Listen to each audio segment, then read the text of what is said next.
What is up, everybody? I am Daniel, and today I want to discuss mid-gen console upgrades, I guess? I don't know. Let's get into it. Before we start the video, though, I would like to invite you to subscribe to the channel if this kind of content is something you are interested in. At the very least, like the video. Just do it right now, please. It helps me a ton. It gets this video in front of more people. So maybe you don't find this 100% interesting or worth your time. Someone else very well might. So, it helps me a ton and it helps other people as well. Also, if you have any comments or questions, you can, of course, put them down below in the comments, but also my DMs are always open on Twitter. I will have the link in the description down below. And if you have anything you want to say, please feel free. I will pretty much reply the second I get the notifications. So do that. With that being said, let's go ahead and get into this weird topic that I've been pondering a lot and have been hearing a lot of things about over the last couple weeks, actually, which is really weird. So if you don't really follow gaming and everything like that, I don't really blame you. It's been kind of boring recently, except for the, obviously, acquisition that we've had. But there's been a lot of people on Twitter, a lot of people just on YouTube. I listen to some podcasts, and everyone seems to have brought up at some point this kind of idea of a mid-gen upgrade, the same way that we saw last gen with the PS4 Pro and the Xbox One X. And it's really strange because I know that these were even talks when the consoles, this generation even launched. Like there was already rumors and speculation and just ideas of these mid-gen consoles. And there's a couple things I kind of want to shed some light on, I guess, because it just doesn't make a whole lot of sense if you really break it down and kind of realize like why would you? Because there was a large justification for the PS4 Pro and the Xbox One X, and that is that 4K televisions were kind of coming onto the scene, right? These both manufacturers felt as if they needed to kind of make sure people had a reason to buy 4K because, there wasn't going to be, as of that point, right, if you're playing video games in 1080 on a 4K display, especially 55, 65 inches, it doesn't look great. So there's this justification, of making a 4K available console, something that can, output what someone would be looking for on that. With that being said, I find it weird that there is conversation of this because it doesn't seem as if there's, a reason, right? What reason would we have for a PS5 Pro or a Xbox Series X? I don't know. That's the biggest thing. I think if anything, the reason Microsoft won't is because what do you name it, but it's kind of common sense that there's no reason for it, right? 8K gaming. I know that the PS5 and I believe the Series X do have 8K Blu-ray disc drives in them, or they're able to stream 8K or something like that. And I mean, other than movies, and I don't even know why, maybe to get a crisper image on a 4K display, right? It's the same reason a lot of people will upload to YouTube in 4K, even though 90% of people on YouTube are watching in 1080p or lower. And that's just to give you that, even though it's in 1080, it's a really good 1080. And I can see that logic being done there as well, is, why would you want an 8K, image coming out of your 4K display? And that's to kind of ensure that you're getting that sharp of an image. But that's not really a selling point for a whole new console. I wouldn't anyway buy a whole new system, that's going to play the same games anyway, right? And other than that, I can understand maybe faster SSD speeds, maybe a new generation of SSD technology or whatever comes out. But that's, again, not worth, I think, an entire console upgrade, right? It just doesn't make sense. So I think a lot of these people are ultimately just kind of thinking, hey, maybe, it'd be cool, maybe that's what we're going to get, but it doesn't make sense. However, what does make sense to me, and this is something that I've been thinking about a lot, especially with Xbox's kind of overall plan and strategy to get gamers. They said, I believe they want like 20 million players, I think, or 30 million gamers essentially, running on their platform at any given time, or to reach that number. And with that being said, they're going to need, to capitalize on every market of gamer. And with the recent acquisition of Activision, with, just the moves they've been making, they now have one of the largest, mobile gaming publishers and developers under their belt now. So that's a big one. And I think another important aspect is there's a lot of talks of streaming to the television directly, right? Removing the box completely. And while that scares some people, that also obviously opens an avenue of gaming for millions of others, right? There are people that just maybe physically don't have the space to have a console hooked up to their TV.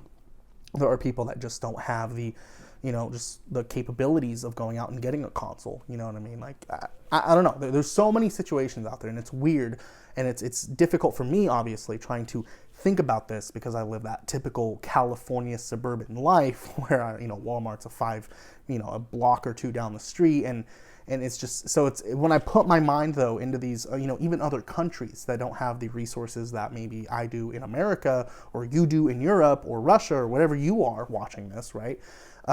It's really interesting to see that Xbox is making that push. So before we see a mid-gen upgrade console, if we do, I think it makes more sense to, bring more people on in the first place, right? So we will probably see, and this is a free marketing, free real estate for anyone at Xbox if you're watching this, but I think what's really important is introducing a Xbox Series E console. And you're thinking, why E?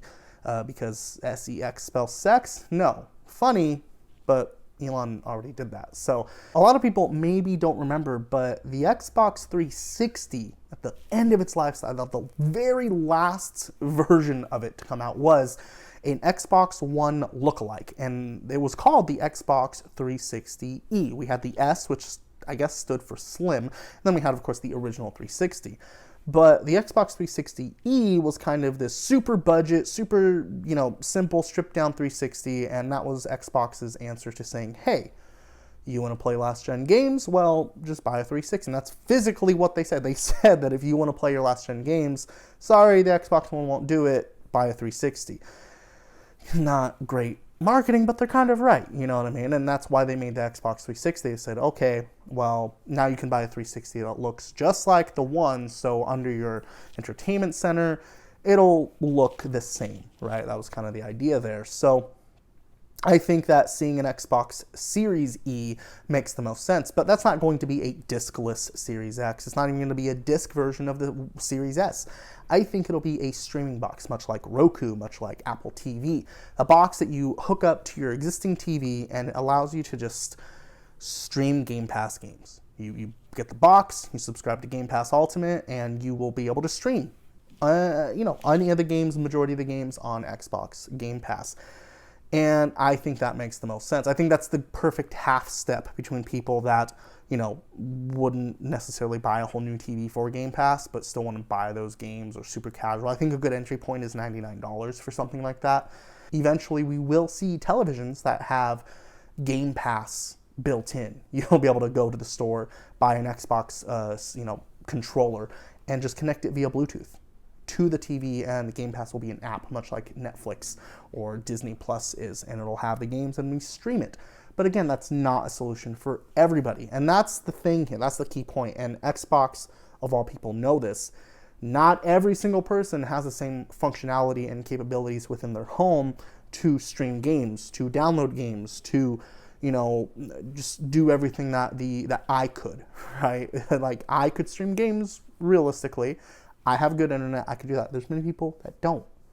So, that's something to keep in mind. But on the PlayStation side of things, we see the PS5 Pro just doesn't make sense. They're very much, actually relying on the PS4 for the most of this year to make sure they bring new players onto their platform. Because while, keeping steady is good, that's my goal for this channel, is if I don't grow substantially, I at least want to maintain what I have, even though I'm not really at a high level yet of any sort.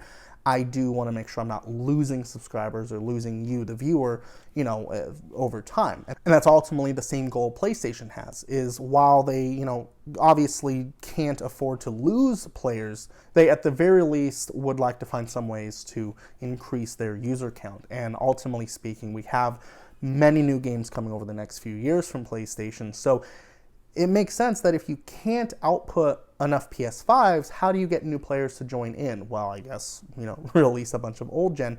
But what is strange to me is that they focus on the PS4, not the PS4 Pro, which personally, if I was Sony and I was saying, hey, I want to get a bunch of players on PlayStation, we can't make a bunch of PS5s, what can we do? I would push out the PS4 Pro, not the PS4, because one of the selling points is 4K, and I mean, that's kind of it, right? That was the whole PS4 and HDR, but PS4 can do HDR as well. So it's just weird to me that Sony would kind of focus on the PS4. But when you look at it at a price perspective, right? The PS4 does come in at, I believe, $299. And then you have the PS5 digital, which comes at $399, and then the PS5, which comes at $499. So really, where would you put the PS4 Pro? Right? Do you replace it with the PS4 and put it at $299? At that point, you're probably losing money, considering that system originally launched, I believe, at $349 or $399. So, you can't really do that, and it really makes selling somebody a PS5 digital very difficult. So I personally believe maybe the PS5 digital shouldn't exist. I know that's controversial, and maybe just focus on the PS4 Pro, PS4, and the PS5 and kind of, have them in that tier. But nonetheless, that's where we are. So I just kind of wanted to put that out there and make sure that if you're sitting there worried about buying a next-gen console because you've heard rumors or talks of a mid-gen coming up soon, I guarantee you that's not happening. We are barely, the first year into this. We just reached that birthday mark. So if you're worried about, if you can't get your hands on these consoles and you were holding out on even looking for one because of that, just pick up a Series S, honestly, and live with that. It's a few $100. Play the games on Game Pass. You'll have a good time. And then when these consoles are readily available, you'll be good to go with that. Or even, then you could say, hey, I have the Series S. I'll just wait for a mid-gen version of these consoles. But like I said before, I don't really think that's going to happen. Anyway, guys, thank you for watching till the end. I really appreciate your support. And again, I do invite you to subscribe to the channel. It is free. It is easy. And it really, it helps me out a ton. It helps you if you want to see more of this. And at the very least, I don't really have anything else for it. That's really all I got. But like it. Be sure to like it, because I know there are people out there that will want to see this video. And unless you like the video when you come across it, YouTube algorithm won't really want to push this out to other people that may want to see it. So definitely check that out. And if you made it to the very end, comment down below what you would like to see. Do you actually want to see a disc version of the Series S, for example, or maybe a disc-less Series X? Let me know what you think about the next-gen console going forward. Anyway, I will catch you guys in the next one. See ya.